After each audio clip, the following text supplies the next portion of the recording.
It was 3 o'clock in the morning when the phone rang.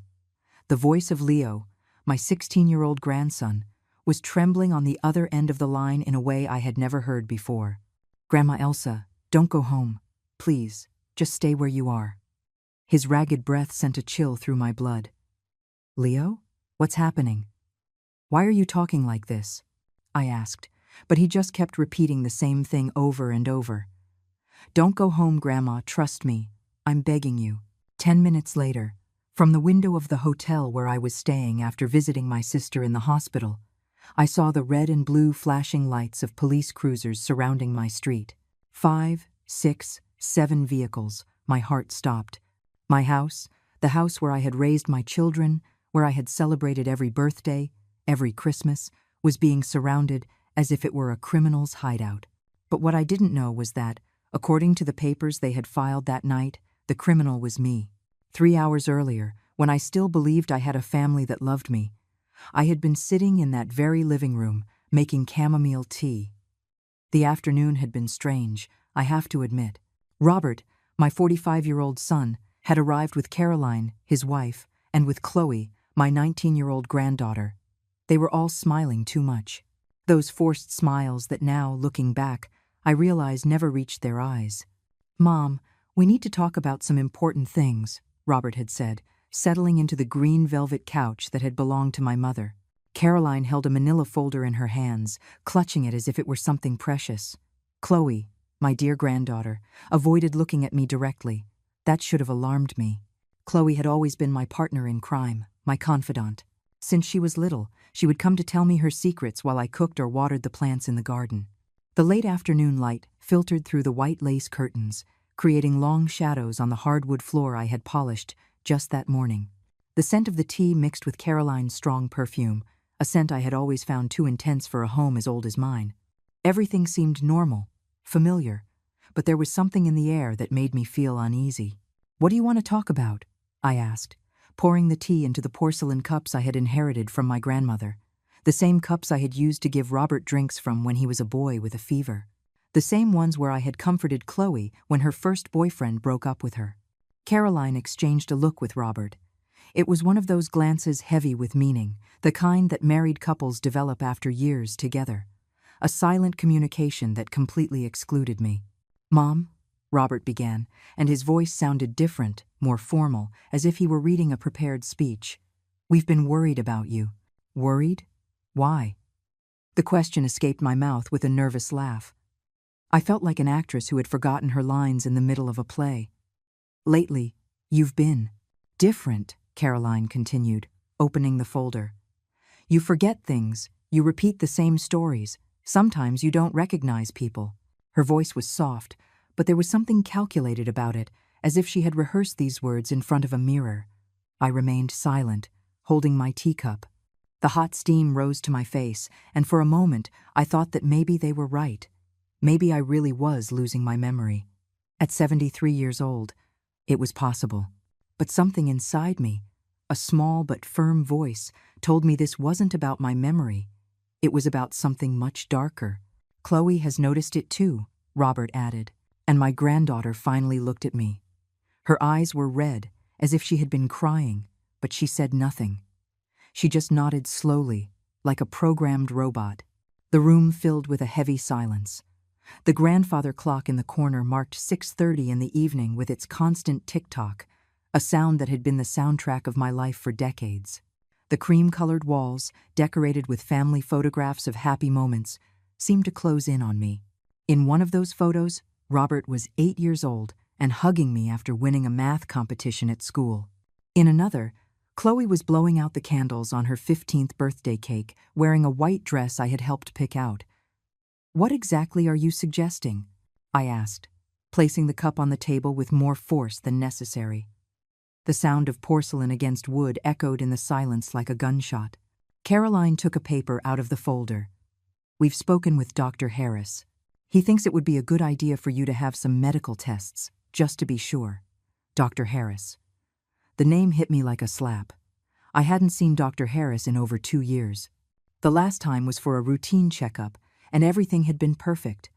My blood pressure was fine, my blood tests were normal, my mind was as clear as a spring morning. How was it possible that he had talked to my family about my mental health without even seeing me? "When did you talk to Dr. Harris?" I asked, trying to stay calm. My voice sounded strangely quiet, but inside I felt like I was falling into a bottomless pit. "Last week," Robert answered quickly. "We went to consult with him because we were worried.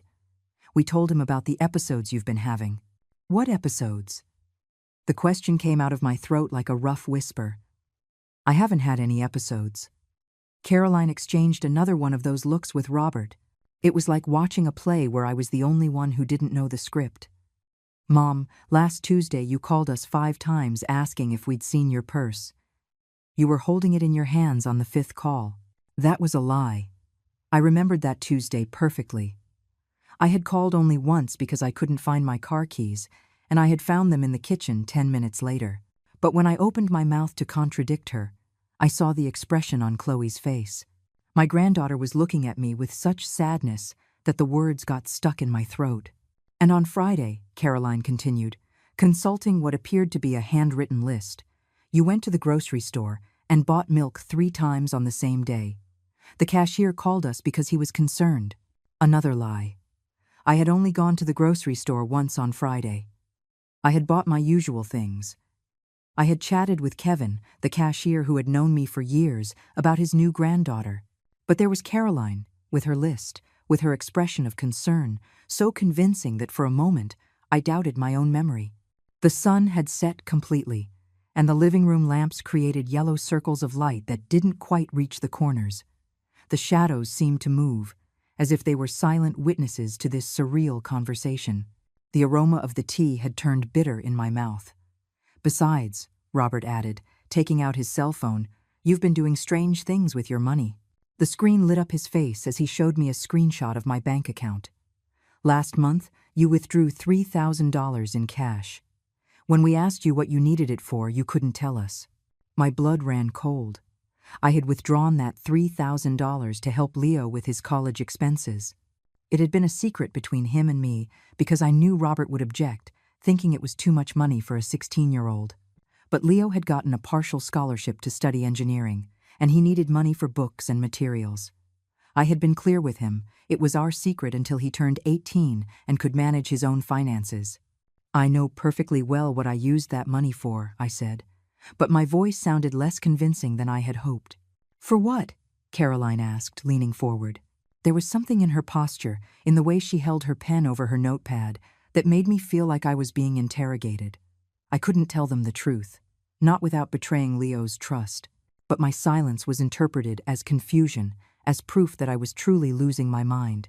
I saw Robert and Caroline exchange another glance, this time of satisfaction.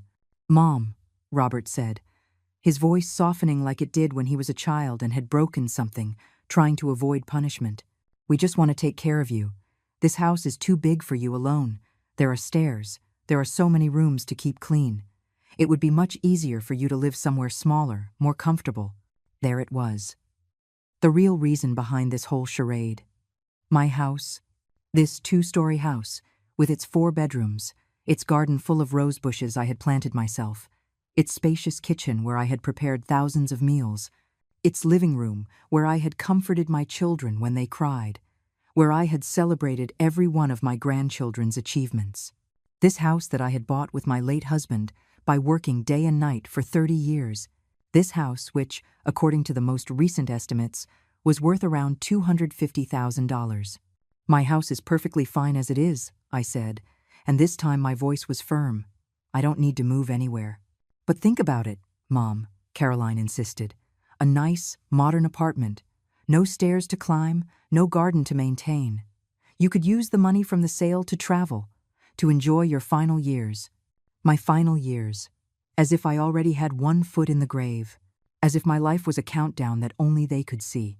Chloe cleared her throat. "Grandma, maybe you could consider moving closer to us. There's a really nice residential complex a few blocks from our house. You could visit us every day." For the first time in the conversation, Chloe had spoken directly to me, but even her words sounded rehearsed. I looked into her eyes, searching for any trace of the granddaughter I had raised, the one I had comforted when her parents fought, the one who came to me for advice about boys and life. But the person in front of me was a stranger with my granddaughter's face. "And what if I don't want to move?" I asked. The question hung in the air like smoke. The silence that followed was more eloquent than any answer. Robert shifted uncomfortably in his seat. Caroline closed her folder with a sharp snap. Chloe looked down at her hands. "Mom," Robert finally said, "if you're really sick, if your mind is affected, then maybe you're not capable of making that decision for yourself." The words fell like stones into a calm lake, creating ripples that spread throughout the room. I understood in that moment that this wasn't a conversation. It was a declaration. They had already decided my future. They had already drawn up the blueprints for my life without consulting me. They just needed my signature, my cooperation, my surrender. I rose from my chair slowly. My legs were shaking, but not from weakness, from a cold anger that was beginning to grow in my chest like a poisonous plant. "I think it's time for you to leave," I said. Robert stood up too. "Mom, don't be angry. We're just trying to help you." "Help me?" The word sounded like a bitter laugh. "Help me by telling a doctor I haven't seen in years that I'm losing my mind? Help me by inventing episodes that never happened? Help me sell my house without my consent?" "No one said anything about selling without your consent," Caroline protested, but her voice sounded hollow. I walked them to the door in silence. The night air was cool and smelled of jasmine from my neighbor's garden. The streetlights had just come on, creating golden pools on the pavement. Everything seemed normal, ordinary, but I knew that nothing would ever be the same.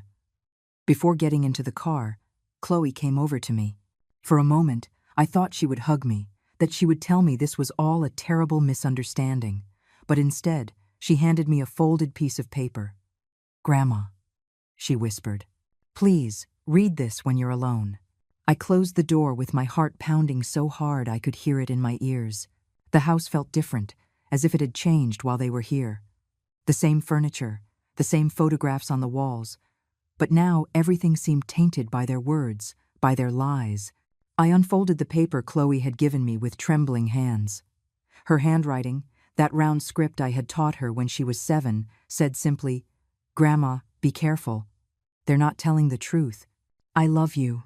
I collapsed onto the couch, holding the note to my chest. At least Chloe. At least she knew something was wrong. But if she knew, why had she participated in the whole farce? Why had she pretended to agree with them?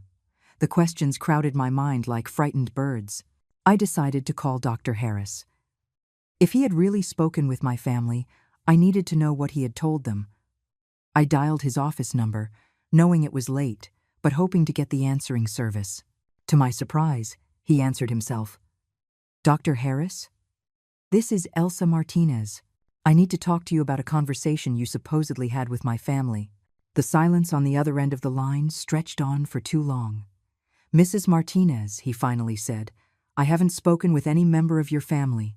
In fact, according to my records, the last time I saw you was over 2 years ago, and everything was perfectly normal at that time." The floor moved beneath my feet. "Are you sure? My son Robert and my daughter-in-law Caroline said they came to consult with you about my mental health last week. I assure you that did not happen.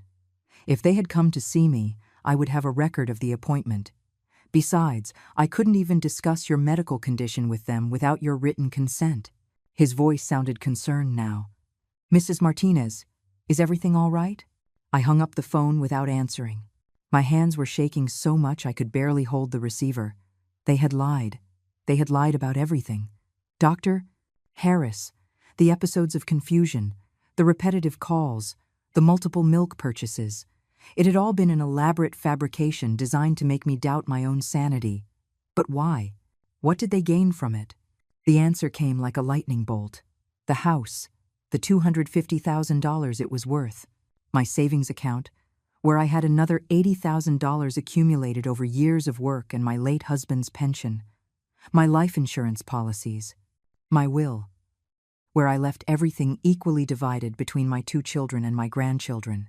But if I was declared mentally incompetent, if I was put in a nursing home, Robert, as my eldest son, would have legal power over all my finances. He could sell the house, manage my bank accounts, make all the decisions for me. And Caroline, his calculating wife, would be right there to ensure that every penny was managed according to her own interests. I went up to my room with legs that felt like jelly. I needed to think. I needed to understand the magnitude of what I was facing. But when I reached the second floor, I noticed something that made my blood run cold. The door to my late husband's study was ajar. I always kept it closed, always. I entered slowly. The files I kept on the desk had been moved. Not obviously, but I knew every paper, every document. Someone had been going through my things. The drawer where I kept important papers was slightly open, something I would never have left that way. I checked quickly. My will was still there, but there were fingerprints on the envelope. The deeds to the house had been photocopied. I could see the scanner marks on the edges. My bank statements had new creases, as if someone had studied them carefully. When had they done this? How had they gotten in? And then I remembered. Last week, when I went to visit my sister at the hospital, I had given my keys to Chloe to water the plants. "Of course, Grandma. Don't worry about a thing," she had said with that sweet smile that now seemed sinister in retrospect. My own granddaughter had allowed them to search my house. She had been their accomplice. I ran down to the kitchen and checked the drawer where I kept the spare key. It was gone. They had made copies. They could enter my house whenever they wanted, take whatever they needed, look for any document that would serve their plan. The phone rang and I nearly jumped out of my skin. It was a number I didn't recognize. "Mrs. Martinez?" The voice was professional, formal. "I am Vincent Blackwood. I represent your family in some legal matters. Could we meet tomorrow to discuss some care options that might benefit you?" "What family?" I asked, though I already knew the answer. "Your son Robert and your daughter-in-law Caroline have consulted me about the possibility of establishing a legal guardianship due to your medical situation. I understand there have been some concerning episodes lately." I hung up the phone without another word. They had already contacted a lawyer. They were already moving the legal pieces to have me declared incompetent. How long had they been planning this? Months? Years? I thought of all the times Caroline had casually suggested the house was too big for me. All the times Robert had commented on how expensive it was to maintain such an old property. All the times they had talked about nursing homes as if they were luxury resorts where I would be very happy. They hadn't been innocent comments. They had been seeds, carefully planted over months to prepare the ground for this moment. I poured myself a glass of red wine, something I rarely did, but I needed to calm my nerves. My reflection in the kitchen window looked back at me. A 73-year-old woman with perfectly coiffed gray hair, wearing a pale pink sweater that Chloe had given me for my birthday. I looked exactly like what I was. An ordinary, vulnerable, easily fooled grandmother. But inside, something had changed. A hardness I didn't know I possessed was beginning to crystallize in my chest. If they wanted to play dirty, if they wanted to use my love for them as a weapon against me, then they needed to know who they were dealing with. I went to my room and pulled a shoebox from the back of the closet. Inside were my most important documents. Copies of my will, the original papers for the house, my insurance policies, my bank statements. There was also something I had kept for years without thinking I would ever need it. The letters my late husband had written to me during our courtship, where he mentioned his plans to buy this house for our future family. But more importantly, there was a sealed envelope containing something that not even Robert knew existed. Leo's adoption papers. When he was 3 and his biological parents died in an accident, Robert and Caroline had legally adopted him. But during the process, I had been designated as a backup guardian in case anything happened to them. It was a minor legal detail, something the lawyer had suggested just in case, but it could be crucial now. If Leo was in danger, if they were using him as part of their plan, I had legal rights that could protect him. I put all the documents in a handbag and hid it under my bed. Tomorrow, I would go to the bank and withdraw a significant amount of cash. I would also go see my own lawyer, Arthur Vance, who had handled my husband's legal affairs for years. He would know what to do, how to protect me from what was coming. But before that, I needed to talk to Leo. I needed to know how much he knew, how much he was being forced to participate in this deception. I dialed his cell number, but it went straight to voicemail. I tried 3 more times with the same result. Finally, I decided to send him a text message. "Leo, it's Grandma. I need to talk to you urgently. Are you okay?" The reply came an hour later, when I had already lost hope. "Grandma, I can't talk on the phone." Dad checked my phone. "I'm going to school early tomorrow. Can you meet me at the park across from the school at 7 o'clock in the morning? I have something very important to tell you." My heart pounded. Leo knew something. And whatever information he had, it was serious enough that he was afraid of his father finding out. I didn't sleep a minute that night. I sat in my favorite chair, looking out the window at the silent street, thinking about everything that had changed in just a few hours. This morning, I had been a trusting, happy grandmother. Tonight, I was a woman who had discovered that the people she loved most in the world had betrayed her in the cruelest way possible. But I was also a woman who had survived 73 years in this world, who had raised 2 children alone after being widowed, who had worked for decades to build a decent life, and I was not going to let them take it from me without a fight. When the first light of dawn began to filter through the curtains, I got dressed carefully. Comfortable pants, walking shoes, a jacket with large pockets where I could hide important documents. I pulled my hair back into a low bun and put on a pair of sunglasses. I was going to war. The park was deserted at 7 o'clock in the morning, covered in a light fog that made everything seem dreamlike. Leo was already there, sitting on a bench under the large oak tree where I used to take him to play when he was little. He had his school backpack on his lap and was constantly looking over his shoulder, as if expecting someone to follow him. When he saw me walking toward him, he jumped to his feet. His face was pale, and he had dark circles under his eyes, as if he hadn't slept either. My grandson, who had always been tall for his age, seemed to have shrunk overnight. "Grandma," he whispered, hugging me so tightly I could barely breathe. "I thought you wouldn't come. I thought maybe they had convinced you that you're really sick." "They?" I asked, though I already knew who he meant. Leo looked around the empty park once more before answering. "Dad, Mom, and Chloe. Grandma, they have a horrible plan. I heard everything." He sat on the bench and took his cell phone out of his backpack. "Last night, after they got back from your house, they stayed up talking in the kitchen until very late. They thought I was asleep, but I went downstairs to get some water and I heard them." I recorded part of the conversation. With trembling hands, he touched the screen and began to play an audio file. The voices were clearly recognizable: Robert, Caroline, and Chloe speaking in urgent whispers. "The lawyer says we need more evidence that she's losing her mental capacity," Caroline's voice said. "A single fake medical consultation won't be enough for the judge." "We already have the forged medical documents," Robert replied. "Vincent took care of that. And we have the photos of the inside of the house. All her bank accounts, copies of everything. But we need witnesses," Caroline insisted. "People who will confirm she's had episodes of confusion. The neighbors, the grocery store staff, someone." Chloe's voice was barely audible. "I don't like this. She's my grandma.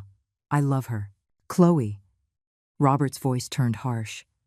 "Your grandmother is fine now, but she's old. She's going to die soon anyway. Would you rather her money go to taxes and medical expenses, or that we use it to secure your future, to pay for your college, to buy you a car, to give you the life you deserve? Besides," Caroline added, "we're not hurting her. These nursing homes are very comfortable now. She'll be well cared for." "And what if she refuses to cooperate?" Chloe asked. "She won't have a choice," Robert replied. "Once the judge declares that she can't make her own decisions, I'll have full legal power. I can sell the house, manage her money, decide where she lives. It will all be legal." The audio cut off there. Leo stopped the recording and looked at me with tear-filled eyes. "Grandma, they're going to steal everything from you. And they're going to make you believe you're crazy so no one will believe you when you try to defend yourself." My world tilted. Hearing my own son talk about me as if I were already dead, as if my life were just an obstacle to his financial plans, was more painful than any illness I could imagine. "Is there more?" I asked, my voice sounding strangely calm. Leo nodded and played another clip. This time it was a conversation between Caroline and someone else, probably on the phone. "Yes, Vincent, I understand. No, she doesn't suspect anything yet. The forged medical documents are perfect. No one will question them. We have pictures of her, looking confused, at the grocery store. We took them last week when she went shopping. In the photos, she looks disoriented because she was reading her shopping list, but a judge won't know that. The plan is to file the guardianship petition on Monday. By Wednesday, we should have full legal control. Monday. It was Friday. I only had 3 days. Leo, I said, taking his hands in mine. What else do you know? They've talked about you. His expression darkened. That's the part that scares me the most, Grandma. Last night I heard Dad talking to Mom about legally changing my last name once I turn 18. They want me to be called Leo Martinez instead of Leo Hernandez. I didn't immediately understand why that was important, but Leo continued, I think they want me to inherit some of your money automatically, as if I were your biological grandson. But, Grandma, there's something they've never told you. Something about my adoption. My heart stopped. What is it? When my biological parents died, there was a will. They left me money, but it's in a trust fund that I can't touch until I'm 21. It's about $150,000. Dad and Mom have been using that money for their expenses, telling me it was for my care and education, but I've seen the statements. They've spent almost all of it on things for themselves. The picture was becoming clearer and more horrifying. Not only were they planning to steal my money, but they had already been stealing Leo's money for years. Do you have proof of that? I asked. Leo pulled a folder from his backpack. I've been collecting documents for months. Bank statements, receipts, pictures of the expensive things they've bought. Mom's new car, the European vacation last year, their kitchen remodel. All paid for with my trust fund money. I quickly looked through the papers. It was enough evidence to send them to jail for embezzlement of a minor's funds. Leo, this is very dangerous. If they find out you know all this. I know, Grandma. That's why we need to act fast. He leaned toward me, his voice barely a whisper. I have a plan, but I need your help. What plan? Tonight they're going out to dinner to celebrate that everything is working out perfectly. Chloe is supposed to stay with me, supposedly to watch me, but really to make sure I don't do anything suspicious. But Chloe doesn't know that I know about the recordings on my phone. He pulled a second phone from his backpack. This is a prepaid phone I bought with my allowance money. Chloe doesn't know it exists. Tonight I'm going to pretend I'm sick to stay in my room. I'm going to record everything I can, phone conversations, documents on Dad's computer, any additional evidence. That's too risky, Leo. It's riskier to do nothing and let them steal everything from you. His eyes had a determination that reminded me of myself at his age. But I need you to do something too. What? You need to go to the bank today and take out all your money. Everything. And you need to go to a lawyer and change your will. Make me your main heir. Leo, I can't do that. You're too young and… Grandma, listen to me. His voice became urgent. Not forever. Just until this is over. If something happens to me, if they do something to me, at least your money will be protected. And when I turn 18, I can transfer everything back to you. The logic was sound, but the idea of involving a 16-year-old boy in this battle terrified me. There's something else, Leo continued. The lawyer they hired, Vincent Blackwood, is the same one who's been managing my trust fund. He's been in on this from the beginning. We can't trust him. I took out my phone and dialed the number of Arthur Vance, my trusted lawyer. After several rings, he answered with a sleepy voice. Mr. Vance, it's Elsa Martinez. I need to see you urgently today. It's a legal emergency. Mrs. Martinez, of course. Can you be at my office at 9? I'll be there. I hung up and looked at Leo. All right, we'll do this together. But you need to promise me that if at any moment you feel you're in danger, you will call me immediately. I promise, Grandma. He hugged me again, and for a moment, he was just my scared grandson, instead of the brave young man who was risking everything to protect me. Leo, one more question. Is Chloe really okay with all of this, or are they manipulating her too? His expression saddened. At first, I thought they were forcing her, but yesterday I heard her on the phone with a friend. She was talking about the new car Dad is going to buy her when this is all over. She's just as involved as they are, Grandma. She's just a better actress. Those words hurt the most. Chloe, my sweet granddaughter, the little girl I had comforted through her nightmares, had consciously chosen to betray me for money. We parted ways in the park, each heading to our own battle.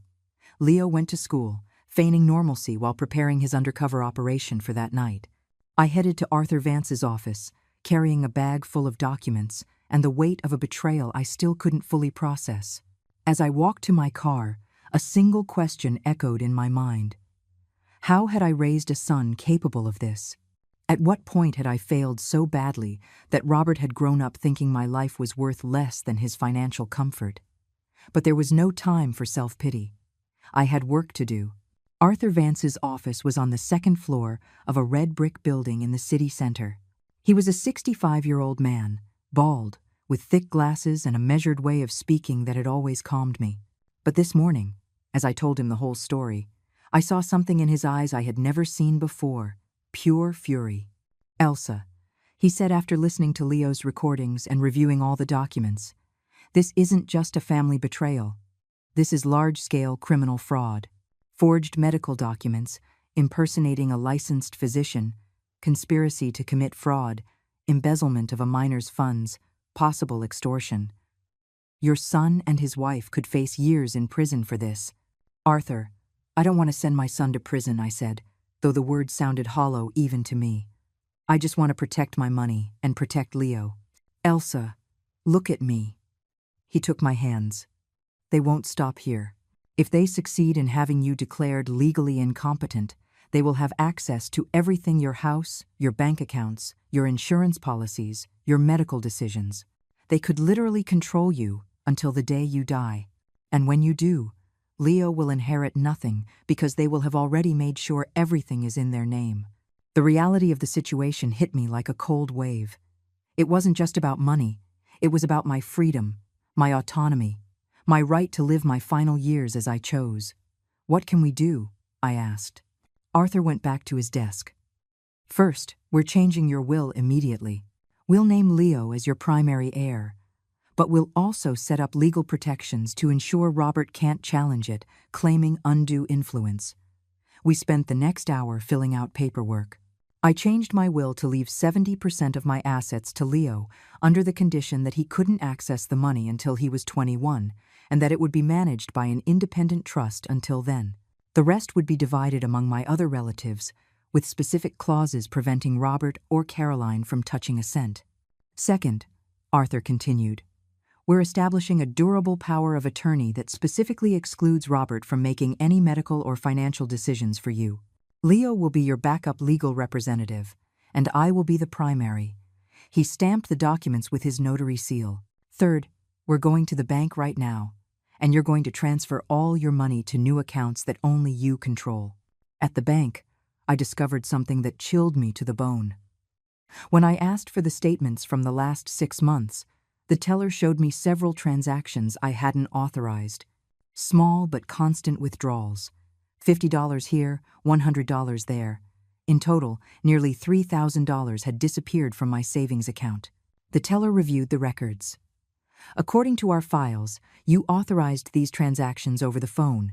We have recordings of the calls where you confirm your social security number and answer the security questions correctly." Arthur and I exchanged a look. A few minutes later, we were in a private office listening to my own voice authorize transactions I had never made. But it wasn't my voice. It was a very good imitation, but it wasn't me. "It's Chloe," I whispered. "My granddaughter can imitate my voice perfectly." "Mrs. Martinez, this is bank fraud," the teller said, mortified. "We need to report this to the authorities immediately."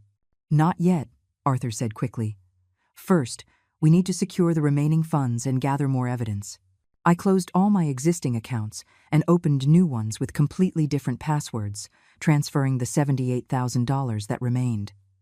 As we left the bank, my phone had been ringing constantly. 12 missed calls from Robert and 8 increasingly desperate texts. "Mom, where are you? We went to your house and you're not there. Mom, we're worried. Please call us. Mom, doctor. Harris wants to see you this afternoon for an evaluation. It's important." The last message was different. "Mom, if you don't call us in an hour, we're going to have to call the police. We're worried you might have gotten hurt or confused." They're starting to panic, Arthur observed. They probably went to the bank and found out you moved your money. I decided to call Robert to maintain the facade of normalcy until Leo could get more evidence that night. Mom, thank God, Robert said when he answered. Where have you been? I went shopping and had lunch with a friend. I lied smoothly. Why all the fuss? Why? Because we were worried. You seemed so confused yesterday, we thought maybe. I'm perfectly fine, Robert, I said, my voice calm and motherly. In fact, I've been thinking about what you said yesterday. Maybe you're right. Maybe I do need some help. There was a telling silence, then muffled whispers. Really, Mom? Are you willing to consider our suggestions? Yes, dear. I think maybe I've been too stubborn. Could we talk tonight? Maybe you could come over with Caroline and the kids for dinner. Of course, Mom. Is 7 o'clock okay? Perfect. I'll make your favorite. I hung up and looked at Arthur. I've laid the bait. Now they think I'm giving in easily. Excellent, he said. That will make them overconfident. Now we need to set the trap. We spent the rest of the afternoon setting up hidden security cameras in my house.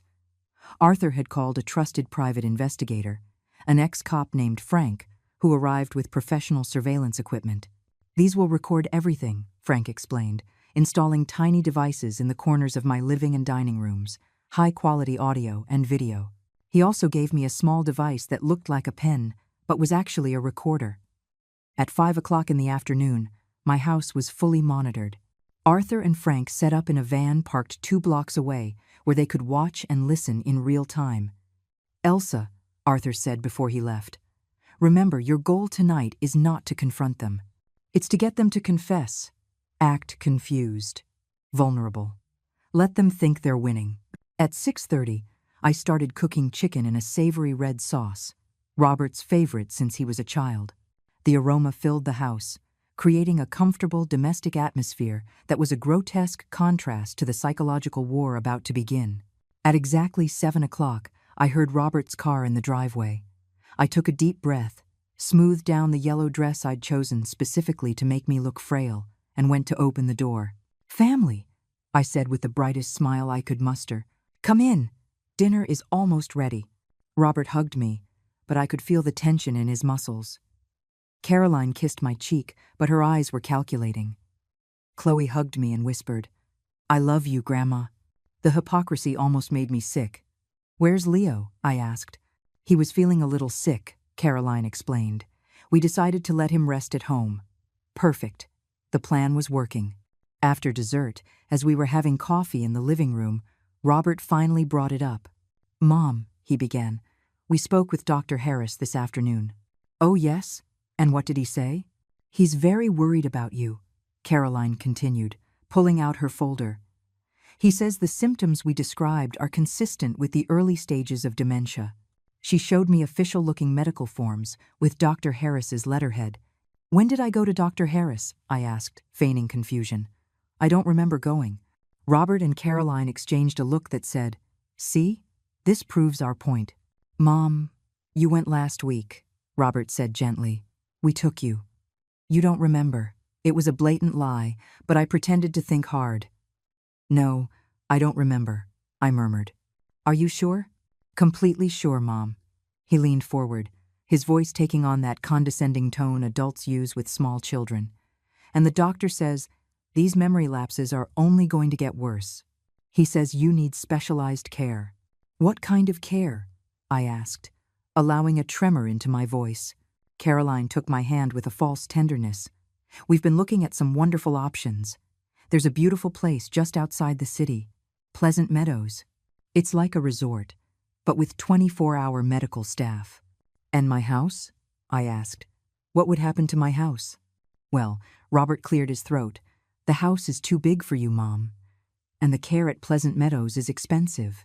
We thought the most sensible thing would be to sell it and use that money to ensure you have the best possible care for many years. There it was, the confession I was waiting for. They wanted to sell my house, to pay for my own imprisonment. But this house, this is where I lived with your father, where we raised our family. Mom, it's just bricks and wood, Caroline said firmly. The memories are in your heart, not in a building.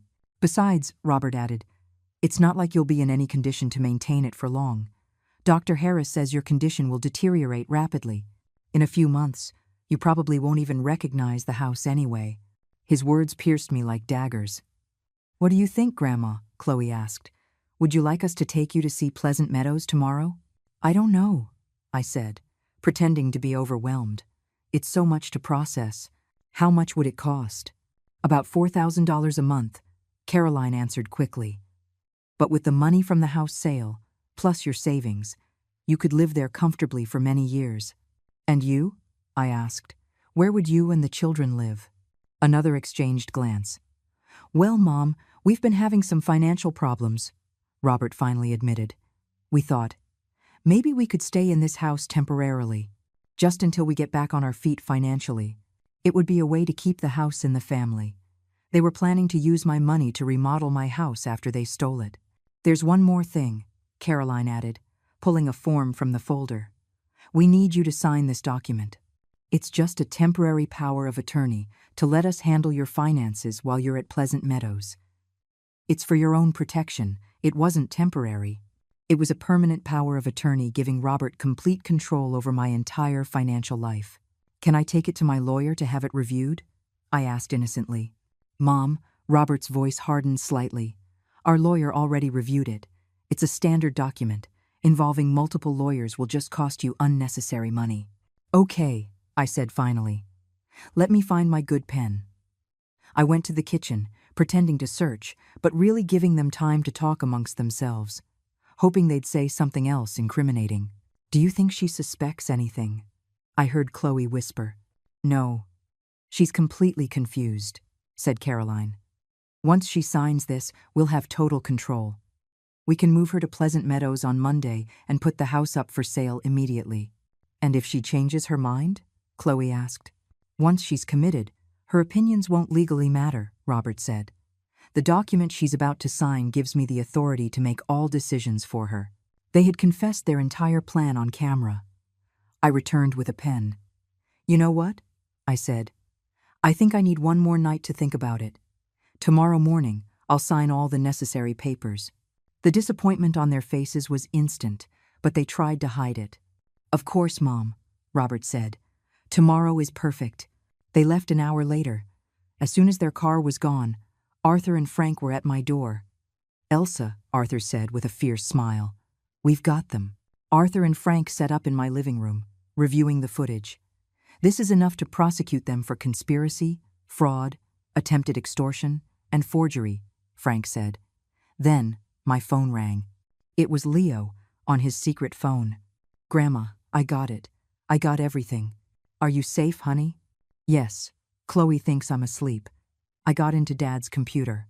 There are files with everything, emails with the lawyer, Vincent Blackwood, money transfers from my trust fund, even a fake sales contract for your house that they already prepared."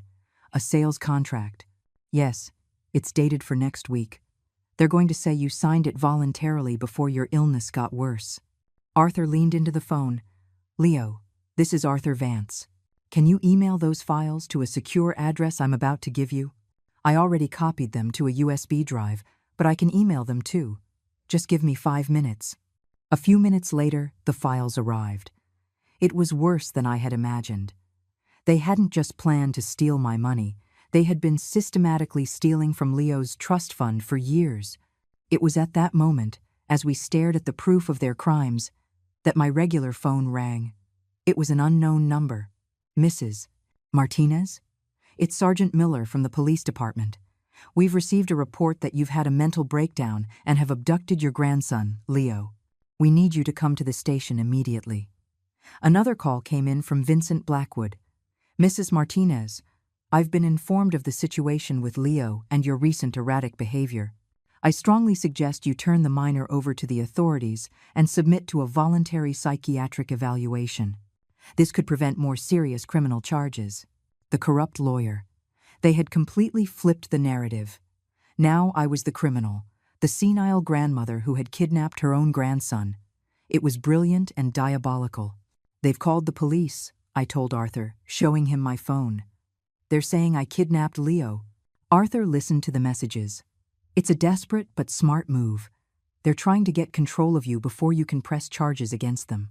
What do we do? We accelerate everything. We're going to the district attorney's office right now. With Leo. We woke Leo and left through the back door, using Frank's van parked on the next street over. We hadn't driven 2 blocks before we saw the squad cars turning onto my street. The DA, a woman in her 50s named Noemi Vasquez, met us in her office at exactly 8 o'clock. "Before I review your evidence," she said, "I need to speak with Leo alone." 20 minutes later, they emerged. The DA's expression had changed completely. "Mrs. Martinez, it's clear Leo came to you voluntarily. There is no evidence of abduction. Now, please show me the evidence you have against Leo's adoptive parents." We spent the next 2 hours presenting everything. When we finished, she leaned back in her chair. "This is a case of massive fraud and child abuse," she said. "I'm issuing arrest warrants immediately." Her phone rang. After a brief conversation, she hung up. "There are new developments. The police went to arrest Robert Martinez and Caroline Hernandez an hour ago, but they weren't there. Neighbors saw a moving truck at the house very early this morning. It seems they fled." My heart sank. "What about Chloe?" Diego asked in a small voice. "Chloe disappeared with them as well. Since she's an adult, she will face charges when we find them. We've frozen all their bank accounts and issued a nationwide alert. They won't get far," she added. "We also discovered that the lawyer, Vincent Blackwood, has serious issues with the state bar. He's been suspended from practicing law for 6 months for unethical conduct in prior cases. Any document he prepared for your family is legally invalid."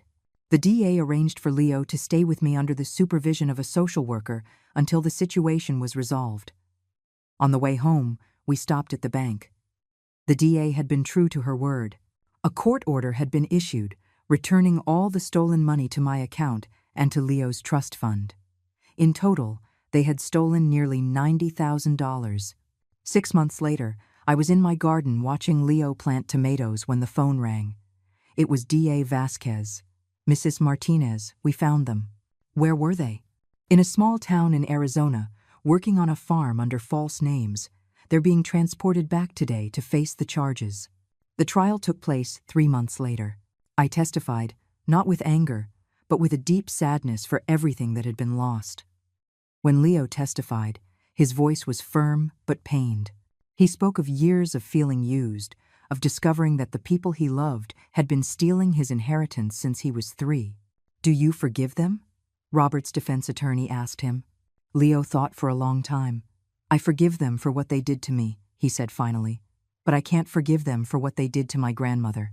She didn't deserve that." The sentences were severe. Robert received 5 years in prison for fraud, embezzlement, and conspiracy. Caroline received 4 years. Chloe, because of her age at the time of some of the crimes, received 3 years of probation and 800 hours of community service. Vincent Blackwood, the corrupt lawyer, was permanently disbarred and received 2 years in prison. After the trial, Chloe approached me on the courthouse steps. "Grandma," she said, her voice a bare whisper, "can you ever forgive me?" "Chloe, I already forgive you," I told her. "But forgiveness doesn't erase the consequences. You have lost my trust forever, and that is something you will have to live with." 2 years later, Leo graduated from high school as the valedictorian of his class, with a full scholarship to a prestigious university for engineering. "Grandma," he said as we toasted with sparkling cider, "do you ever regret fighting them?" "Never," I answered without hesitation, not just because I had a right to protect what was mine, but because I had a duty to protect you, and I had a duty to teach you that actions have consequences.